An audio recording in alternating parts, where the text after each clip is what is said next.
Est-ce que Bondora Go and Grow vaut encore le coup, car les temps changent? J'investisse déjà dans Go and Grow depuis son lancement sur le marché en 2018. J'aille analyser le bilan annuel, j'aille maintenant poser vos questions ainsi que les miennes au PDG, et je te le dis, ce n'est plus comme avant. Bondora change beaucoup, certains diront que c'est mieux, mais pour d'autres, cela devient inintéressant. Ce que je veux dire et pour qui l'investissement Go and Grow vaut la peine, nous clarifions sur Northern Finance.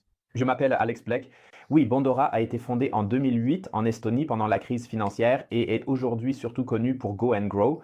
C'est le produit de Bondora qui te verse 6% d'intérêt par an avec des crédits à la consommation et il est aussi simple qu'aucun autre produit. Tu ouvres ton compte avec le lien en bas dans la description de la vidéo pour obtenir un bonus supplémentaire qui n'est pas disponible lors de l'inscription normale. Tu investis ton argent et tu reçois dès le premier jour immédiatement des intérêts de 6% par an sans avoir à faire quoi que ce soit d'autre ici et tu peux aussi retirer ton argent chaque jour et l'avoir sur ton compte dans la plupart des banques en quelques secondes, au plus tard le lendemain. C'est simple que ça et beaucoup de gens apprécient. Avec plus de 460 000 investisseurs, Bondora est la deuxième plus grande plateforme de prêt P2P en Europe après Mintos et dessert déjà de nombreux marchés européens avec ses propres prêts, en premier lieu la Finlande, qui est ici le plus grand marché. Et pour de nombreux investisseurs, ce produit simple et qui fonctionne très bien, surtout avec des paiements ponctuels, est vraiment attractif car on n'a pas à se battre avec des prêteurs ni à supporter d'éventuels défauts de crédit. Tout cela est quasiment passif, tu n'as rien à faire ici et tout cela est déjà pris en compte dans le rendement Go and Grow de 6%. C'est ce que tu reçois aussi en net et actuellement, le portefeuille de prêt de Bondora génère depuis des années un rendement nettement supérieur à ce qui est versé aux investisseurs, allant même jusqu'à 15% par an comme on peut le voir ici en bas avec les chiffres pour 2024. Tu peux commencer à investir dès 1 euro et pour ma part, j'aille actuellement 3 290 euros investis avec un rendement de 6%. Comme je suis investi depuis longtemps, la majeure partie de mon portefeuille représente déjà des gains. Environ un tiers correspond à l'argent que Jai initialement investi et Jai déjà réalisé de nombreux profits au fil du temps. Beaucoup plus, on ne peut pas vraiment faire ici à part consulter les relevés de compte et observer les intérêts quotidiens pour vérifier s'ils arrivent bien à temps, dans mon cas 52 centimes chaque jour. Et il est extrêmement important pour que ces intérêts arrivent ponctuellement sur mon compte que Bondora elle-même fonctionne de manière rentable. Dans le dernier bilan annuel, cependant, le bénéfice a fortement chuté. Il a baissé de 64% car ce qu'on appelle les créances douteuses ont fortement augmenté ici. C'est pourquoi j'aille demander au PDG Per Teltomberg ce qu'il en pensait et il m'a répondu ceci. It's actually quite straightforward. The decline in net profit and the increase in doubtful receivables in 2024 is primarily due to a one-off accounting adjustment related to changes in our internal fee receivables provision model. As we are preparing for a bank license application, we've aligned the fee provisioning standards and the way we account for fees and the way we provision them to IFRS 9 standards, leading to higher one-time provision expenses. So, importantly, this change does not indicate the deterioration of the underlying profitability of the business or the loans, but rather reflects a necessary one-off alignment with the regulatory standards of a supervised financial institution. Et ensuite, je me suis demandé si les réserves ont également dû être augmentées pour les années précédentes en raison des nouvelles normes comptables. Le bénéfice ne sera-t-il pas nettement plus élevé en 2025? Yes, so it was one-off accounting adjustment. So for 2025, it doesn't sort of apply anymore. So the profitability expectations going forward are actually meaningfully higher than for 2024. Je trouve cela très intéressant. Ce sont de bonnes nouvelles pour les investisseurs. Si tu veux investir chez Bondora, clique sur le lien dans la description de la vidéo. Cela te donnera un bonus indisponible lors de l'inscription normale. Cela fait longtemps que je suis sur Bondora Grow and Grow, Bondora classique par inscription normale. Oui, quelques années de plus sur Portfolio Pro et Portfolio Manager. Désormais, Bondora se concentre uniquement sur Go and Grow et a complètement arrêté ses deux autres produits, Portfolio Pro et Portfolio Manager, depuis février 2023. On se concentre désormais uniquement sur l'investissement totalement passif avec Grow and Grow afin d'attirer un autre type de clientèle qu'il y a peut-être 5 ans.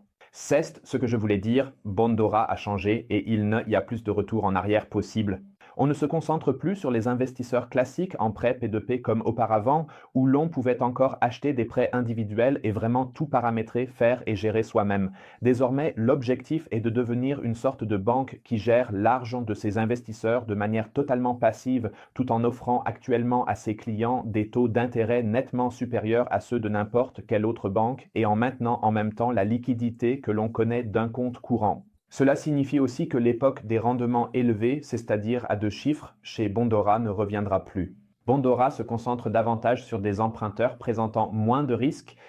We've shifted gradually over the past years towards lower risk loan profiles. Cela ne signifie pas que les emprunteurs sont soudainement excellents, mais lorsque la qualité du portefeuille s'améliore, les taux d'intérêt qu'on peut facturer et donc les rendements qu'un investisseur peut espérer diminuent logiquement. Et pourtant, comme on peut le voir ici, Bondora parvient constamment à obtenir plus d'intérêt de la part de ses clients que ce qu'elle doit reverser à ses investisseurs via Go and Grow. Il faut considérer les défauts de paiement sur les prêts, une marge de liquidité pour permettre aux investisseurs de se retirer s'ils le souhaitent. Il y a aussi une marge bénéficiaire, mais c'est vraiment un point crucial. Les systèmes de contrôle de Bondora fonctionnent très bien sur Go and Grow depuis le lancement du marché en 2018. Il n'y a eu qu'une seule fois, en mars 2020 pendant le Covid, où il y a eu des problèmes de retrait. À ce moment-là, les retraits ont été effectués de manière échelonnée au lieu d'être tous traités d'un seul coup comme d'habitude en raison de la forte demande de retrait. L'incertitude était très élevée en mars, mais après quelques semaines, tout est redevenu normal et les retraits ont de nouveau fonctionné comme il fallait. Et si le risque des clients continue de diminuer à long terme chez Bondora, comme l'affirme Pertel en expliquant qu'ils veulent devenir une banque, alors le profil de risque des emprunteurs baissera très probablement encore. Les taux pour les investisseurs sur Go and Grow, récemment passés de 675 à 6%, ne remonteront probablement pas, mais resteront autour de ce niveau, voire baisseront encore. Cela ne plaira clairement pas à tout le monde, mais si nous revenons à une période de taux zéro de la BCE, beaucoup d'investisseurs pourraient tout de même l'accepter, à condition que la qualité de crédit des emprunteurs continue de s'améliorer et que le risque lié à l'investissement diminue également. C'est pourquoi il est important de regarder aussi les alternatives et de rester ouvert. L'une d'elles est bien sûr Money pour Smart Saver, avec des taux d'intérêt allant de 725 à 105% par an et un modèle très similaire, où l'on peut retirer son argent chaque jour ou, si l'on préfère, le placer plus longtemps pour obtenir un meilleur rendement, voire jusqu'à une date souhaitée. Approfondissons un peu ce sujet et commençons par la question de savoir comment les taux d'intérêt sont en fait déterminés chez Go and Grow pour les investisseurs. Et là, j'ai vraiment dû insister à plusieurs reprises avant d'obtenir cette réponse du PDG. Any future changes really will depend on the competitiveness in the market, right? So what are the alternatives? What are the appetite for this product on the market? And also to ensure that we can internally do anything possible to guarantee that we can deliver this return. Right. Cela dépend bien sûr aussi des taux d'intérêt que Bondora publie pour le rendement du portefeuille qu'ils peuvent percevoir ici, mais aussi fortement de ce que propose la concurrence, s'il existe de sérieux concurrents ou non, que ce soit Money pour Smart Saver ou bien sûr la BCE avec son taux directeur qui influence également les taux des comptes à vue, des dépôts à terme et des obligations. Ce sont aussi des alternatives. C'est pourquoi je suis content que de nombreuses autres plateformes aient copié le modèle de Go and Grow pour les prêts P2P avec une liquidité immédiate ou du moins très rapide, car la concurrence stimule, comme on le sait, le marché et c'est bénéfique pour le client ou dans notre cas, pour l'investisseur particulier. Cette année, Bondora devrait également proposer de nouvelles fonctionnalités. Il ne s'agira pas d'une durée fixe contre un taux plus élevé, comme c'est le cas avec les Bolt chez Money pour Smart Saver. Mon test complet est d'ailleurs disponible ici et dans la fiche d'info. En revanche, d'autres options devraient arriver cette année, comme un compte pour enfants permettant d'épargner séparément de manière fiscalement avantageuse, comme le reste de Go and Grow. Lors de l'interview, j'ai également abordé d'autres sujets, comme les prêts finlandais, le projet de devenir une banque et bien plus encore. L'intégralité de la conversation non coupée est disponible dans la description ci-dessous. Passons à la question de savoir pour quels investisseurs Go and Grow reste intéressant et pour qui ce ne sera plus pertinent à l'avenir, voire déjà aujourd'hui. Go and Grow Nest pas fait pour toi si tu veux obtenir des rendements à 2 chiffres, réaliser une surperformance et que tu aimes gérer toi-même tes placements en choisissant précisément quelle part de ton investissement va où, car ces 2 possibilités ne seront probablement plus offertes chez Bondora. Le rendement a été abaissé de 675 à 6%, et vu que Bondora souhaite devenir une banque et se concentre de plus en plus sur des emprunteurs solides, ce taux d'intérêt restera probablement à ce niveau ou pourrait même continuer à baisser à l'avenir. En contrepartie, tu bénéficies chez Bondora de la plus longue expérience du marché avec un tel produit et la crise du Covid a été surmontée avec beaucoup de succès.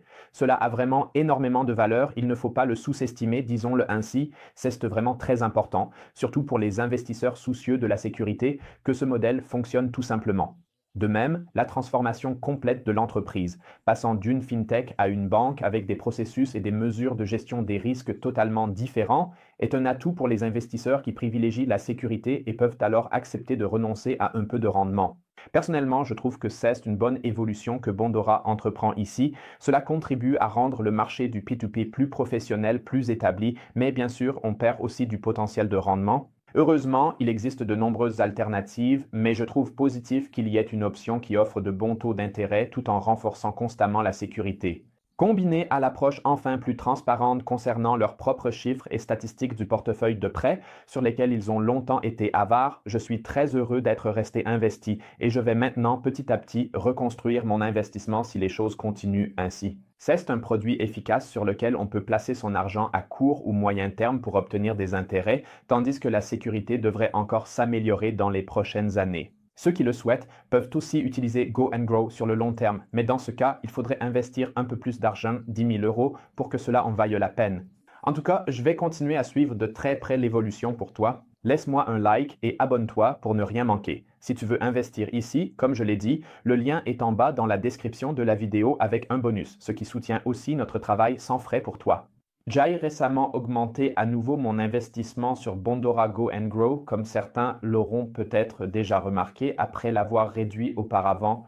J'ai utilisé le terme boîte noire ici car on savait très peu de choses sur le portefeuille de crédit inclus. Cela ne m'a pas plu, mais si la transparence continue de s'améliorer ici et se développe, j'investirai à nouveau ici, même si j'ai désormais investi 3 fois plus sur la plateforme concurrente Monefe Smart Saver, et cela avec des intérêts encore plus élevés. C'est un peu plus risqué car ils ne sont pas présents sur le marché depuis aussi longtemps que Bondora en tant que plateforme, mais le groupe Credit Star qui se trouve derrière Monfit est vraiment très grand, souvent actif sur les mêmes marchés que Bondora ici et encore plus rentable qu'eux. Les 2 liens, les rapports de test et les visites sur place sont dans la description avec un bonus pour les deux. Les deux sont de bonnes options, mais Bondora présente peut-être un peu moins de risques que Monefit, mais ce n'est que mon avis. J'investis dans les deux. Quel est ton avis? Dis-le moi en commentaire ci-dessous et sur ce, je te souhaite un bon rendement et à la prochaine fois.